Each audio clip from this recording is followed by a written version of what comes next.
Hola y sean muy bienvenidos a otro screencast de paulpaulito.com. Mi nombre es Roberto Hellerin y los temas que veremos hoy serán interfaces de usuario y escritorios. Instalación y configuración de X11, parte 2. En este screencast vamos a seguir hablando de la configuración de X11, la interfaz gráfica de Linux.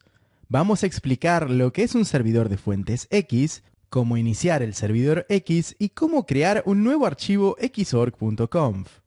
También veremos los siguientes temas: xdpi info, xw info, la variable display y xhost. El servidor de fuentes X. En los días en que los ordenadores no tenían la potencia de procesamiento que hoy en día, el servidor de fuentes X o XFS se utilizaba para representar todas las fuentes utilizadas en un entorno gráfico por un proceso del servidor X. Los servidores de fuentes solían residir en diferentes servidores, ya que la renderización de fuentes requiere de una gran capacidad de procesamiento.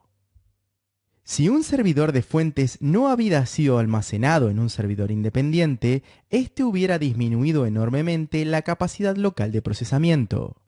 Hoy en día, las computadoras son lo suficientemente potentes como para que el servidor X pueda utilizar todas las fuentes necesarias por su cuenta. Por lo tanto, el servidor de fuentes X por lo general no es utilizado en las modernas distribuciones de Linux. Si usted tiene que configurar un XFS, el archivo /etc x11xorg.conf sería el archivo correspondiente en el que se almacena toda la información necesaria.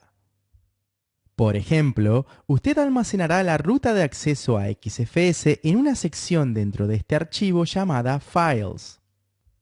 Usted también especificará la ubicación de los archivos de fuentes del servidor X ahí, a menos que estos archivos se encuentren en ubicaciones no estándar. Una estrofa para las fuentes no será requerida dentro del archivo xorg.conf. Las distribuciones estándar de CentOS y Ubuntu instalan las fuentes en lugares estándar. Los comandos startx, xorg-configure, xdpi info y xwin-info.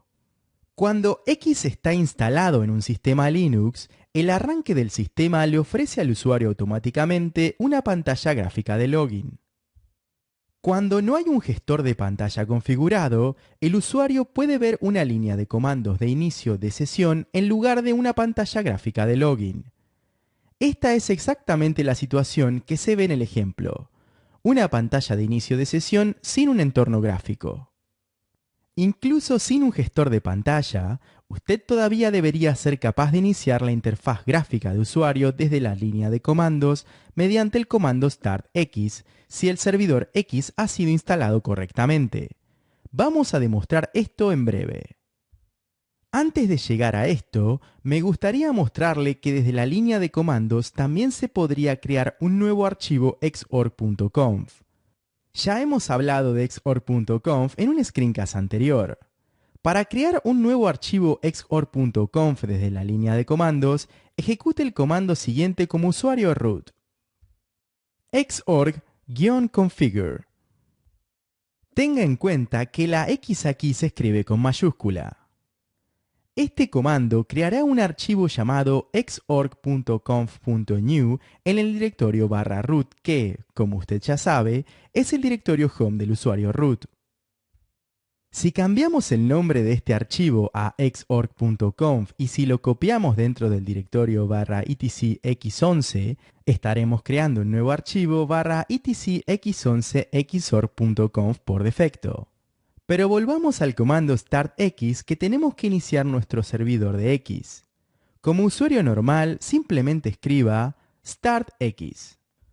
Ahora nuestra interfaz gráfica de usuario se ha iniciado y se ve el entorno gráfico. Dos comandos más que usted necesita saber para el examen LPI son xdpi info y xwin-info. El comando xdpi info se puede utilizar para obtener más información acerca de las capacidades de un servidor X ya configurado. Voy a ejecutar el comando xdpi info y redireccionarlo al comando less. Esto hace que sea un poco más fácil echar un vistazo a este archivo. La primera sección incluye información sobre la pantalla actual, proveedor, la versión y profundidad de color. Por ejemplo, la siguiente salida especifica que el sistema local puede manejar 32 bits de color. También muestra numerosas extensiones para el servidor X, como el glx. El comando xwinInfo es un tanto especial. Si se ejecuta el comando xwinInfo, verá un cursor en forma de un signo más que le permite hacer clic en cualquier ventana que usted ve. El comando xwinInfo le dará más información sobre la ventana que usted haya hecho clic. En nuestro caso, he hecho clic en la ventana de Firefox, y por lo que se ve es la información adicional sobre la posición, tamaño y profundidad de color de la ventana. La variable display y los diferentes GUIs locales. En casi todos los sistemas Linux, la interfaz gráfica de usuario se encuentra en la séptima consola. Esto significa que usted debería ser capaz de acceder a la interfaz gráfica de usuario pulsando Ctrl-Alt-F7 si usted está en una consola de línea de comandos y el servidor X está activo. Normalmente, 6 consolas de línea de comando están disponibles. Para acceder a estas consolas, pulse Ctrl-Alt más la tecla de función correspondiente, F1 a F6. He aquí un consejo. Si usted quisiera trabajar en un entorno virtual en Mac, tendría que pulsar Ctrl-Alt-Function más la tecla de función correspondiente. Vamos a hacer esto ahora y ver qué sucede. Al presionar Ctrl-Alt-F2, estoy abriendo la consola de línea de comandos sin un entorno gráfico. Para volver a mi interfaz gráfica de usuario, debo presionar Ctrl-Alt-F7. Me puedo cambiar a la tercera consola pulsando Ctrl-Alt-F3 y luego de vuelta a la interfaz gráfica de usuario con Ctrl-Alt-F7. Como se puede ver, cualquier consola que elijo me ofrece una pantalla de login y de hecho podría iniciar la sesión utilizando cualquiera de ellos para empezar a trabajar en mi sistema Linux. Observe. Puedo volver a la segunda consola pulsando Ctrl-Alt-F2 y luego entrar en el sistema. Ahora estoy en mi directorio personal. Como puede ver, sin embargo, no tengo un entorno gráfico. Con el fin de conseguir un entorno gráfico, tengo que ejecutar el comando startx de la siguiente forma. startx-1.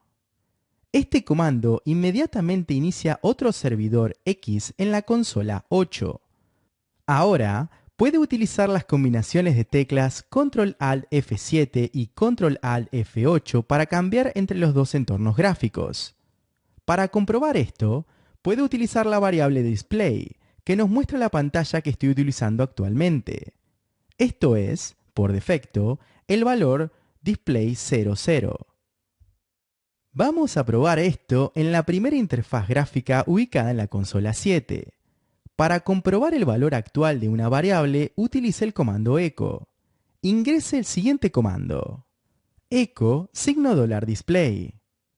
Esto muestra el valor display 0.0 para la interfaz gráfica de usuario en la consola 7. Ahora, cambiemos a la segunda interfaz gráfica de usuario presionando Ctrl-Alt-F8 y ejecutemos el mismo comando echo sobre esta GUI. Usted puede observar que esta GUI utiliza otro valor para la variable aquí, lo que confirma que están siendo ejecutadas varias instancias de interfaz gráfica de usuario en el mismo sistema al mismo tiempo. El comando xhost. El comando xhost permite el acceso remoto al servidor local de interfaz gráfica de usuario disponible. Para esto, es necesario que el servidor X pueda escuchar las conexiones TCP. Esta funcionalidad está desactivada por defecto en todas las distribuciones actuales de Linux. Una vez que las conexiones TCP son permitidas, se puede configurar un servidor X local para permitir el acceso a la dirección IP de un ordenador en su red, por ejemplo, 192.168.2.10, o a un nombre de host como ser polsxserver. Para esto, ingresemos el siguiente comando en su host local, que tiene la dirección IP 192.168.2.9.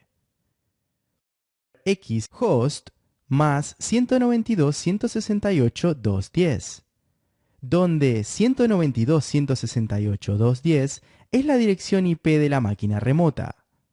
Luego, en la máquina remota, también tendría que permitir la transmisión a distancia de la pantalla. Mostraré este comando en mi propia máquina en lugar de una máquina remota, ya que, como ya he mencionado antes, las conexiones TCP son deshabilitadas para el servidor X por defecto. El comando no funciona de todos modos. La habilitación de TCP en un equipo remoto va mucho más allá del alcance del tema que estamos viendo ahora en este screencast. Si las conexiones TCP están permitidas, se tendrían que dar los siguientes comandos. Display igual 192.168.2.9.2.0.0 y luego export display. Podría ahora ejecutar una aplicación GUI como Xterm en el host remoto con dirección IP 192.168.2.10 y luego Xterm se mostrará en el host local, dirección IP 192.168.2.9. El acceso remoto a los clientes GUI también está disponible utilizando Secure Shell o SSH, algo que discutiremos en un screencast más adelante. Debido a los problemas de seguridad relacionados con el comando xhost, SSH es el método preferido para las conexiones remotas de interfaz gráfica de usuario. Resumiendo, en los días en que los ordenadores no tenían la potencia de procesamiento que hoy en día, el servidor de fuentes X o XFS se utilizaba para representar todas las fuentes utilizadas en un entorno gráfico por un proceso del servidor X. Usted puede iniciar el servidor X desde la línea de comandos mediante el comando startx. El comando xorg-configure es utilizado para crear un archivo xorg.conf por defecto. El comando xdpi-info se puede utilizar para obtener más información acerca de las capacidades de un servidor X ya configurado. El comando xwinfo es una utilidad para mostrar información acerca de las ventanas. La variable display muestra la pantalla actual en uso. El comando xhost permite el acceso remoto al servidor local de GUI. Puntos de estudio. Explique con sus propias palabras cómo un XFS o el servidor de X es utilizado. Trate de iniciar el servidor X una vez desde la línea de comandos mediante el comando startx. Para esto, primero hay que poner el sistema en el nivel de ejecución 3 con el comando init3. Busque la manera de hacer esto si no lo recuerda. Abra otra consola de línea de comandos e inicie un segundo servidor de X. Siga el ejemplo mostrado anteriormente en este screencast. Tómese su tiempo para entender cómo utilizar el comando xhost. Asegúrese de saber cómo agregar un host y encontrar la manera de eliminar un host si es necesario. Muchas gracias por acompañarnos durante este screencast de paulpaulito.com acerca de las interfaces de usuario y los escritorios. Mi nombre es Roberto Hellerin y espero verlos muy pronto.